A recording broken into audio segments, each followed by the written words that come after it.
எல்லாருக்கும் வணக்கம். நான் உங்க ரோஹித் ராகவ். இன்னைக்கு நம்ம டெக்னிக்கல் அமௌல என்ன பார்க்க போறோம்னா, லேப்டாப் பிசியில் இருக்கிற ட்ரிக்ஸ் மற்றும் டிப்ஸை பற்றி பார்க்க போகிறோம். அதாவது விண்டோஸ் 10ல் இருக்கிற ட்ரிக்ஸ் மற்றும் டிப்ஸை பற்றி நீங்கள் பார்க்க போகிறோம். ஃபஸ்ட்டு ட்ரிக் என்னன்னு பார்த்தீங்கன்னா, எப்படி நம்ம விண்டோஸ் 10ல் வந்து ஸ்க்ரீன்ஷாட் எடுக்கிறதுன்னு பற்றி பார்க்க போகிறோம். அது வந்து 3 மெத்தட் இருக்குது. ஃபஸ்ட்டு மெத்தட் என்னன்னு பார்த்தீங்கன்னா, உங்களுக்கு கார்னர் பார்த்தீங்கன்னா power off button, delete button, அதுக்கு பதிலாக பிஆர்டிஎஸ்சின்னு ஒரு பட்டன் இருக்கும். அது பேர் வந்து பார்த்தீங்கன்னா பிரிண்ட் ஸ்க்ரீன். அதை கிளிக் பண்ணிக்கோங்க. அதை கிளிக் பண்ணிவிட்டு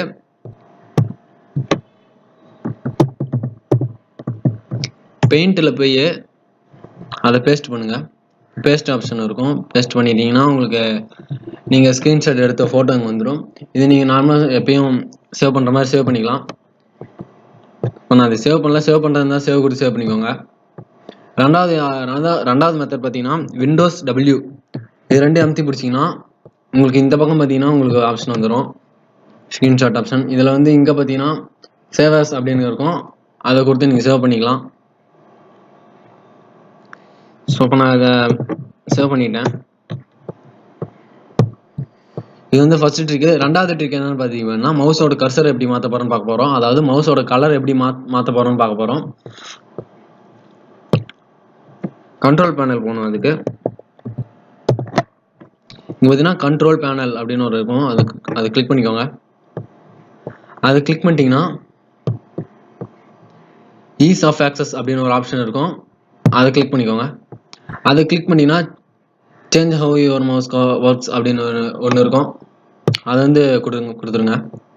கொடுத்தீங்கன்னா எங்களுக்கு ஆப்ஷன் வந்துடும். இங்கே வந்து பார்த்தீங்கன்னா பியூர் ஒயிட்டு, இங்கே வந்து பியூர் பிளாக்கு, இங்கே பார்த்தீங்கன்னா இன்வெர்டர் கலர் இருக்கும். ஸோ அப்போ நான் இன்வெர்டர் கலர் கொடுத்துருக்கேன். இன்வெர்டர் கலர் நீங்கள் கொடுத்து அப்ளை பண்ணி ஓகே பண்ணிக்கோங்க. ஸோ இதோட யூஸ் என்னன்னு பார்த்தீங்கன்னா, ஒரு பேக்ரவுண்ட் வந்து உங்கள் பேக்ரவுண்ட் வந்து பார்த்தீங்கன்னா ஒயிட் கலரில் இருக்கும்போது மவுஸோட கர்சர் கலர் வந்து பிளாக் கலரில் இருக்கும். அதே உங்கள் பேக்ரவுண்ட் பிளாக் கலரில் இருக்கும்போது உங்கள் மவுஸோட கலர் வந்து ஒயிட் கலரில் இருக்கும். இது ரொம்ப யூஸ்ஃபுல்லான ஒரு ட்ரிக்கு. மூணாவது ட்ரிக் என்னன்னு பார்க்க போகிறோன்னா, இப்போ எப்படி நம்ம ஷார்ட்கட் கீ வைக்க போகிறோம்னு பார்க்க போகிறோம். இப்போ நான் ஒரு ஃபோல்டர் ஓப்பன் பண்ணுறேன்னா திஸ் பிசிக்குள்ளே போய் இதுக்குள்ளே போய் யூடியூப் வீடியோஸ்குள்ளே போகணும். ஸோ அது இல்லாமல் நான் வந்து ஈஸியாக ஒரு 3 பட்டன்லேயே எனக்கு இந்த யூடியூப் வீடியோஸ் வரணும் அப்படின்னு, அதாவது உங்கள் ஃபைல்ஸ் ஏதாவது வரணும்னு பார்த்தீங்கன்னா அதுக்கு ஒரு ட்ரிக் இருக்குது. அதாவது சென்ட் டு இருக்கு இல்லைங்களா, அது வந்து கொடுத்துட்டு டெஸ்க்டாப் கொடுத்துக்கோங்க. டெஸ்க்டாப் கொடுத்துட்டீங்கனாலே போதும். இங்கே வந்து அந்த நீங்கள் இது பண்ணது இங்கே வந்துடும். இதில் வந்து ரைட் கிளிக் பண்ணிங்கன்னா கடைசியில் பார்த்தீங்கன்னா ப்ராப்பர்ட்டிஸ் அப்படின்னு ஒரு ஆப்ஷன் இருக்கும். அதை கிளிக் பண்ணிக்கோங்க. கிளிக் பண்ணிட்டு பார்த்தீங்கன்னா இங்கே ஷார்ட்கட் கீ அப்படின்னு ஒரு ஆப்ஷன் இருக்கும். அது வந்து நன் அப்படின்னு இருக்கும். அது வந்து நீங்கள் என்ன வேணா வச்சுக்கலாம். இப்போ நான் வந்து ஏ வச்சுன்னா கண்ட்ரோல் ஆல்ட் ஏ அப்படிங்கிறது வச்சுக்கலாம். இப்போ வந்து அப்ளை கொடுத்துக்கோங்க. அப்ளை கொடுத்ததுக்கப்புறம் பார்த்தீங்கன்னா இதை வந்து நீங்கள் டெலிட் பண்ணிடக்கூடாது. டெலிட் பண்ணால் உங்களோட ஷார்ட்கட் கீயும் சேர்ந்து டெலிட் ஆயிரும். ஸோ இதுக்கு பதிலாக நம்ம ஹைட் பண்ணி வச்சுக்கலாம்.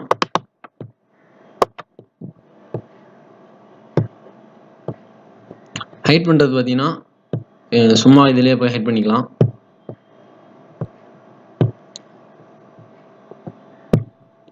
ஸோ ஹைட் ஆயிடுச்சு. இப்போ நான் வந்து கண்ட்ரோல் ஆல்ட் ஏ அமுத்தி பார்க்குறேன். இப்போ பார்த்தீங்கன்னா எனக்கு யூடியூப் வீடியோஸ் அப்படியே வந்துருச்சு. நம்ம பார்க்க போகிற 4வது ட்ரிக் என்னன்னு பார்த்தீங்கன்னா, எப்படி நம்ம ஒரு ஃபோல்டரை ஹைட் பண்ணி வைக்க போகிறோம்னு பார்க்க போகிறோம். இப்போ நமக்கு ஒரு பர்சனலாக ஒரு ஃபோல்டர் இருக்கும்.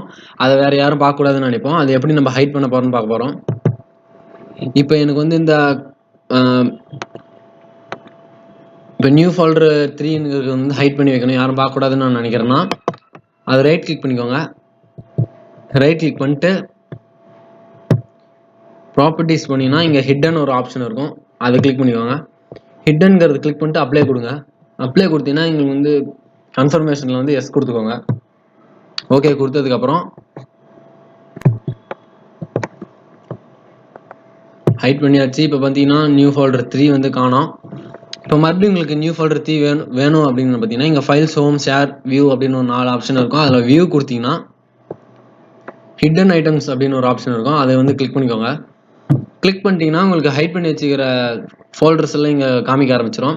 இதில் பார்த்தீங்கன்னா நியூ ஃபோல்டர் அப்படிங்கிறது இருக்குது. இது நீங்கள் உள்ளே போய் பார்த்துக்கலாம். இல்லை இது எனக்கு பர்மனெண்ட்டாக எனக்கு தெரியணும், நான் ஹைட் பண்ண விரும்பல, எனக்கு பழையபடியே வேணும் அப்படின்னா மறுபடியும் ப்ராப்பர்ட்டிஸ் போய் ஹிட்டன்கிறத அன்டிக் பண்ணிட்டு அப்ளை கொடுத்தீங்கன்னா போதும்.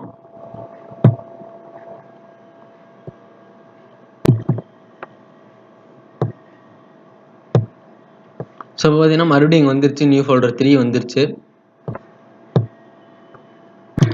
இப்போ நம்ம பார்க்க போகிற 5வது ட்ரிக் என்னன்னு பார்த்தீங்கன்னா, உங்களுக்கு கீபேடில் ஏதோ ஒரு பட்டன் ஒர்க் ஆகாமல் போகலாம், அதாவது GH இந்த மாதிரி ஏதோ ஒரு பட்டன் ஒர்க் ஆகாமல் போகலாம். இப்போ நீங்கள் டைப் பண்ணும்போது அந்த பட்டன் உங்களுக்கு ஒர்க் ஆகலை, அதனால உங்களுக்கு டைப் பண்ணுறதுக்கு ரொம்ப கஷ்டமாக இருக்கும். இப்போ எப்படி நம்ம டைப் பண்ணுறதுன்னு பார்க்க போகிறோம், பட்டன் யூஸ் இல்லாமல்.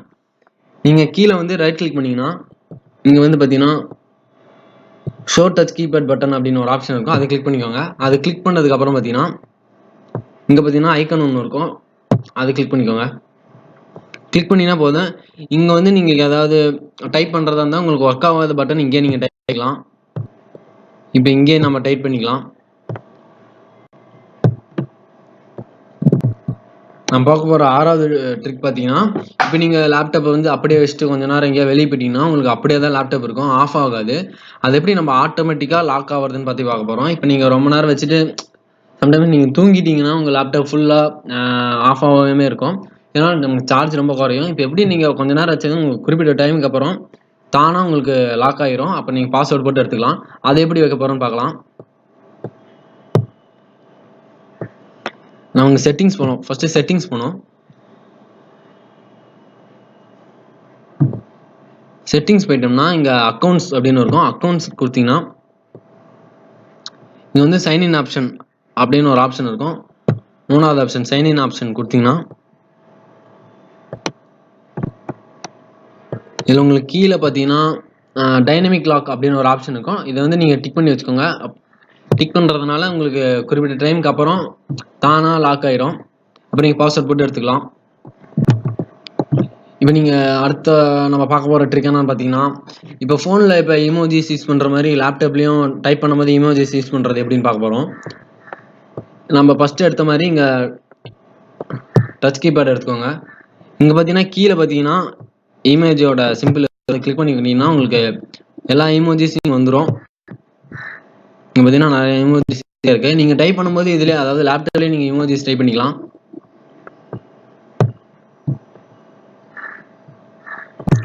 இப்போ நம்ம பார்க்க போகிறோம் 9வது ட்ரிக் என்னன்னு பார்த்தீங்கன்னா, நம்ம எப்படி நம்ம டெஸ்க்டாப்பை மாற்ற போகிறோம் பார்க்க போகிறோம். இப்போ நம்ம இதில் ஒரு ஃபைல்ஸ் யூஸ் பண்ணிக்கலாம், அதில் ஒரு ஃபைல்ஸ் யூஸ் பண்ணிக்கலாம். அந்த மாதிரி நம்ம டெஸ்க்டாப்பை எப்படி மாற்ற போகிறோம்னு பார்க்க போகிறோம். இப்போ உங்கள் 3 வரலால டச் பேடு கீழேருந்து மேலே அப்படியே நைஸாக அப்படி மேலே தூக்கி கொடுங்க. இப்படி தூக்கிட்டீங்கன்னா போதும், உங்களுக்கு இந்த மாதிரி டெஸ்க்டாப் சேஞ்ச் இது வந்துடும். இப்போ பார்த்தீங்கன்னா நான் 3 டெஸ்க்டாப் வச்சுருக்கேன். ஃபஸ்ட்டு டெஸ்க்டாப்பில் பார்த்தீங்கன்னா 2 ஃபைல்ஸ் ஓப்பனில் இருக்குது. இப்போ நான் 2வது டெஸ்க்டாப் எடுத்துகிட்டேன்னு வச்சுக்கோங்க. இங்கே பார்த்தீங்கன்னா இந்த ஃபைல்ஸ் ஓப்பன் ஆகலை, நீங்கள் இதில் தனியாக ஏதாவது யூஸ் பண்ணிக்கலாம். இப்போ நான் மறுபடியும் ஃபஸ்ட்டு டெஸ்க்டாப்பே எடுத்துக்கிறேன். இது ரொம்ப யூஸ்ஃபுல்லாக இருக்கும் உங்களுக்கு. இப்போ நம்ம பார்க்க போகிற கடைசி ட்ரிக் என்னன்னு பார்த்தீங்கன்னா, இப்போ கான்டெக்ட் எப்படி நம்ம மாற்ற போகிறோம்னு பார்க்க போகிறோம். அதாவது இப்போ பார்த்தீங்கன்னா ஃபுல்லாக ஒயிட் கலரில் இருக்குது, இது வந்து நமக்கு ரொம்ப சார்ஜ் பிரைட்னஸ் அதிகமாக இருக்கனால சார்ஜ் ரொம்ப சீக்கிரமாக போயிடும். இது எப்படி நம்ம மாற்ற போகிறோம்னு பார்க்க போகிறோம். அது ரொம்ப பார்க்குறதுக்கு நல்லாயிருக்கும். அது எப்படின்னா ஹை அப்படின்னு டைப் பண்ணுங்க, HIGH அப்படின்னு டைப் பண்ணிங்கன்னாவே போதும். ஹை கான்டெக்ட் செட்டிங்ஸ் அப்படின்னு வரும், அதை வந்து என்டர் பண்ணிக்கோங்க. என்டர் பண்ணதுக்கப்புறம் பார்த்தீங்கன்னா இங்கே வந்து சூஸ் எ தீம் அப்படின்னு ஒரு ஆப்ஷன் இருக்கும். அதில் வந்து அவங்களே கொடுக்குறது பார்த்தீங்கன்னா ஹை கான்டெக்ட் 1, 2, பிளாக், ஒயிட் இந்த மாதிரி 4 ஆப்ஷன் கொடுத்துருப்பாங்க. நாம் வந்து எதனால கிரியேட் பண்ணிக்கலாம். இப்போ நான் கிரியேட் பண்ண ஒரு இது வைக்கிறேன். இப்போ நான் ஆர் கிரியேட் பண்ணியிருக்கேன், அதை வச்சுட்டு அப்ளை கொடுக்குறேன். அப்ளை கொடுத்ததுக்கப்புறம் பார்த்தீங்கன்னா ஃபுல்லாக மாறிடும். இப்போ பார்த்தீங்கன்னா என் கான்டெக்ட்லாம் ஃபுல்லாக மாறிடுச்சு, பார்க்குறதுக்கு கொஞ்சம் நல்லா இருக்க மாதிரி இருக்கும். இப்போ நம்ம இதோட கலர் கூட மாற்றிக்கலாம். இப்போ நீங்கள் கலர் மாற்றதான் கிளிக் கொடுத்து கலர் கூட மாற்றிக்கலாம். இப்போ நான் உங்களுக்கு காமிக்கிறேன், நான் உங்களுக்கு போய் காமிக்கிறேன். இப்போ இது கொடுத்தீங்கன்னா ஃபுல்லாக பிளாக் கலரில் மாறிடுச்சு. இதனால் உங்களுக்கு சார்ஜ் வந்து ரொம்ப சீக்கிரமாக குறையாது, ரொம்ப நேரம் சார்ஜ் பேக்கப் இருக்கும். ஸோ நீங்கள் நம்ம பார்த்த 10 ட்ரிக்ஸும் பார்த்தீங்கன்னா உங்களுக்கு ரொம்ப ஹெல்ப்ஃபுல்லாக இருக்கும். இதை நீங்கள் உங்கள் லேப்டாப்பில் யூஸ் பண்ணி பாருங்கள். இதே மாதிரி இன்னொரு நல்ல வீடியோவில் பார்க்கலாம். அது வரைக்கும் நான் உங்கள் ரோஹித் ராகவ். இந்த சேனலை சப்ஸ்கிரைப் பண்ணாதீங்க, மறக்காம சப்ஸ்கிரைப் பண்ணிடுங்க. ஏதாவது டவுட்ஸ் இருந்தால் கமெண்ட் பண்ணுங்கள். இந்த வீடியோ பிடிச்சிருந்தா லைக் பண்ணுங்கள், பிடிக்கலனா டிஸ்லைக் பண்ணுங்கள், உங்கள் ஃப்ரெண்ட்ஸுக்கு ஷேர் பண்ணுங்கள். மறக்காமல் சப்ஸ்கிரைப் பண்ணிடுங்க. தேங்க்ஸ் ஃபார் வாட்சிங். மீண்டும் ஒரு நல்ல வீடியோவில் பார்க்கலாம்.